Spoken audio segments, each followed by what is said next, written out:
Isang mapagpalang araw na naman po mga kapatid at muli tayo mag-aaral ng salita ng Diyos at ang salita ng Diyos natin pag-aaralan atin po itong kukunin sa Gawa, Kabanata 5, talata 41 hanggang 42. Ang sabi dito, galak na umalis ang mga apostol sa harap ng Sinedrin sapagkat minarapat ng Diyos na sila'y malagay sa kahihiyang alang-alang sa pangalan ni Jesus. At araw-araw nagpupunta sila sa templo at sa mga tahanan at dooy nagtuturo at nangangaral tungkol kay Jesus ang Kristo. Mga kapatid, mga magulang, mga kaibigan, ito po ang salita ng Diyos. Ang papuri, ang pagsamba ay para lamang po sa Kanya. Yan. So itong ating binasa mga kapatid, ito po ay yung pagharap niya mga apostol sa pagharap sa mga Sinedrin.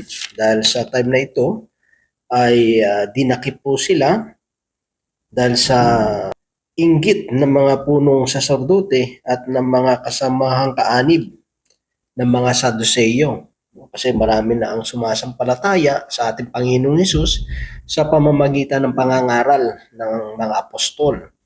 At dahil doon, naghari yung inggit sa puso ng mga punong saserdote at ng mga kasapi ng mga Saduseyo.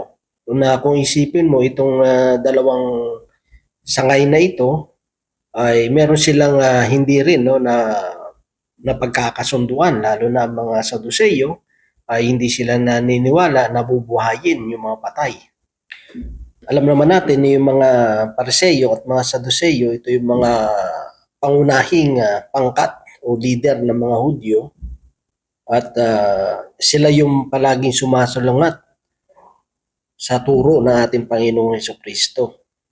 At yung mga Pariseyo, sila ay maigpit sa kautusan at sa mga tradisyon.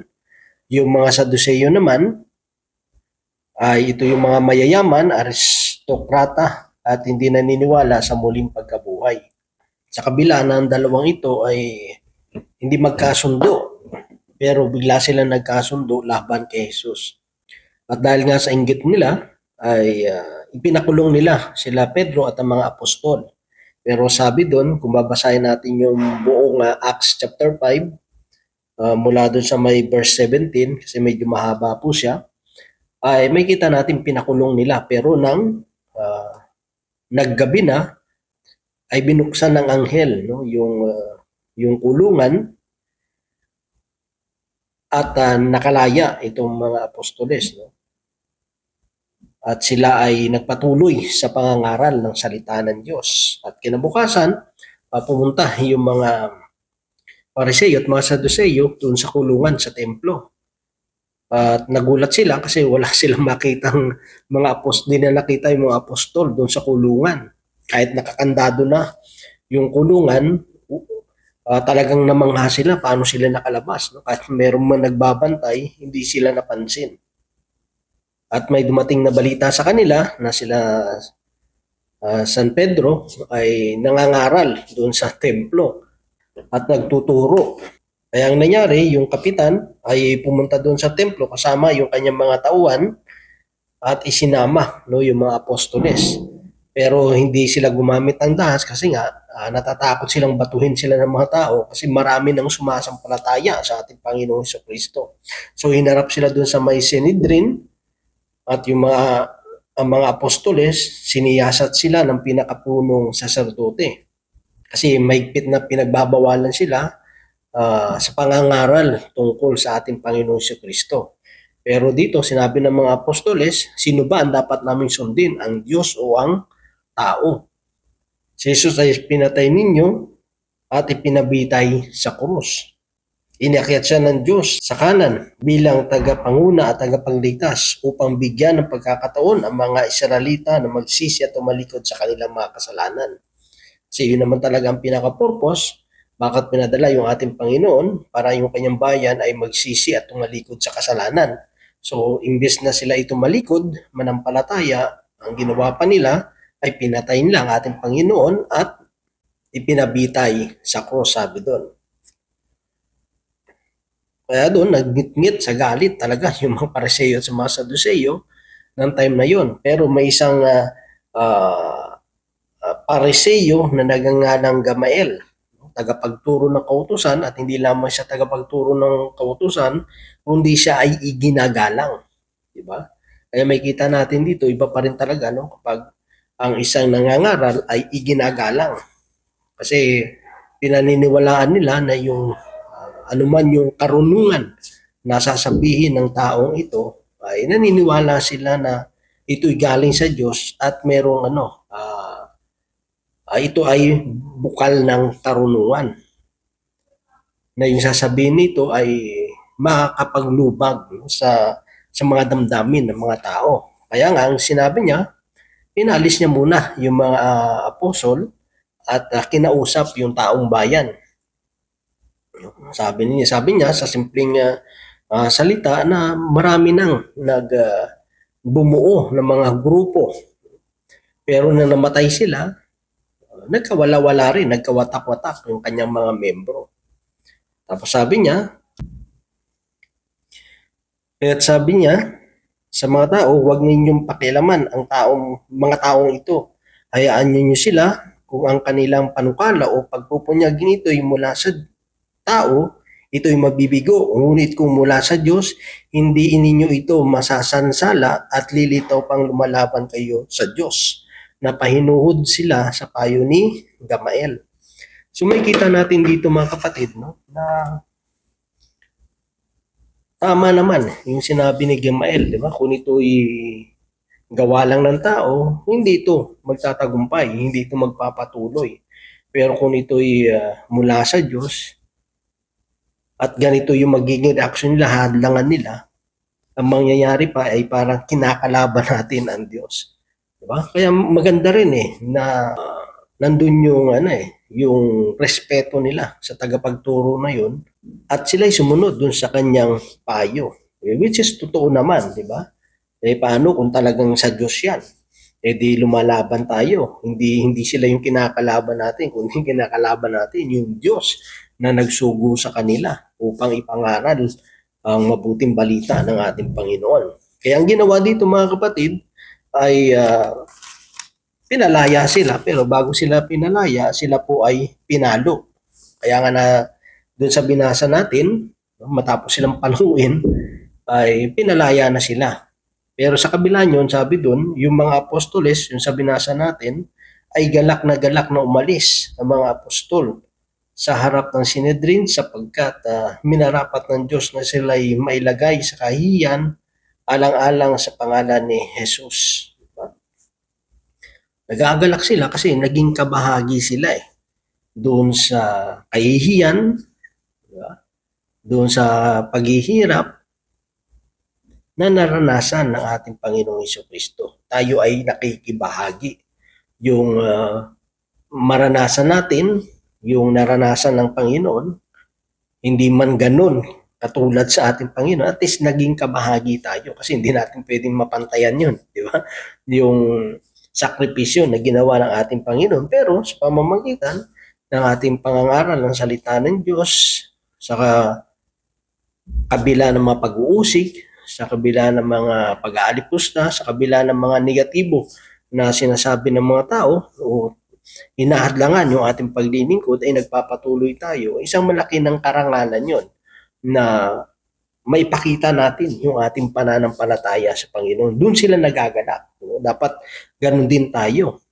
Nagalak yung mga apostoles kasi napanindigan nila natayuan nila yung kanilang pananampalataya sa ating Panginoon.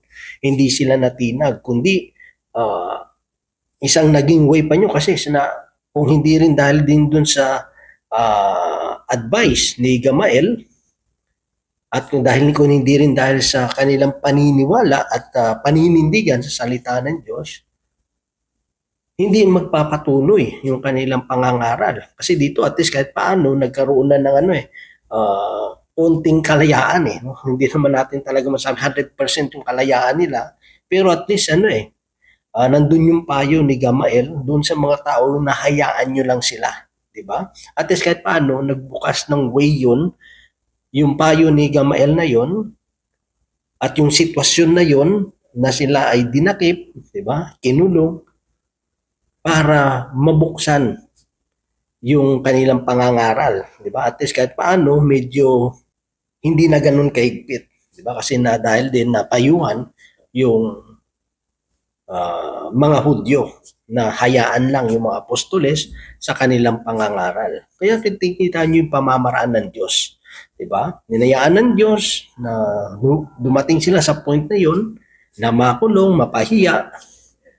Pero ang buting naging epekto naman dito mga kapatid, naging malaya rin sila sa pangangaral ng salita ng Diyos. Kaya matapos silang pinalaya, bumalik sila sa templo at nangaral ng salita ng Diyos. Di ba? At araw-araw nagpupunta sila sa templo at sa mga tahanan at dooy nagtuturo at nangangaral tungkol kay Jesus ang Kristo. May kita natin doon, di ba? Na araw-araw na sila kayo pupunta sa templo, hindi lang sa templo kundi sa mga tahanan at ipinangangaral ang salita ng Diyos, yung ebanghelyo ng ating Panginoon. Talagang parte kasi talaga ng paglilingkod sa Panginoon. Ang nagiging lang kasi ngayon, minsan, kapag ang mga naglilingkod sa Diyos ay medyo nasanay na sa comfort zone, di ba? Kasi sa time ng mga apostoles, okay lang mapahiya sila, no? Kahit mawala yung karangalan nila, basta importante, maitaas yung pangalan ng Panginoon. Ngayon, ang nangyayari, maraming naglilingkod sa Panginoon kapag nakikilala na, kapag marami nang nalalaman, minsan, imbis na ang pangangaral ay isentro kay Kristo, minsan nakasentro na sa mga buhay-buhay ng bawat nangangaral. Imbis na yung ginawa ni Kristo ang ipahayag, minsan kung ano na yung ginawa nila, no?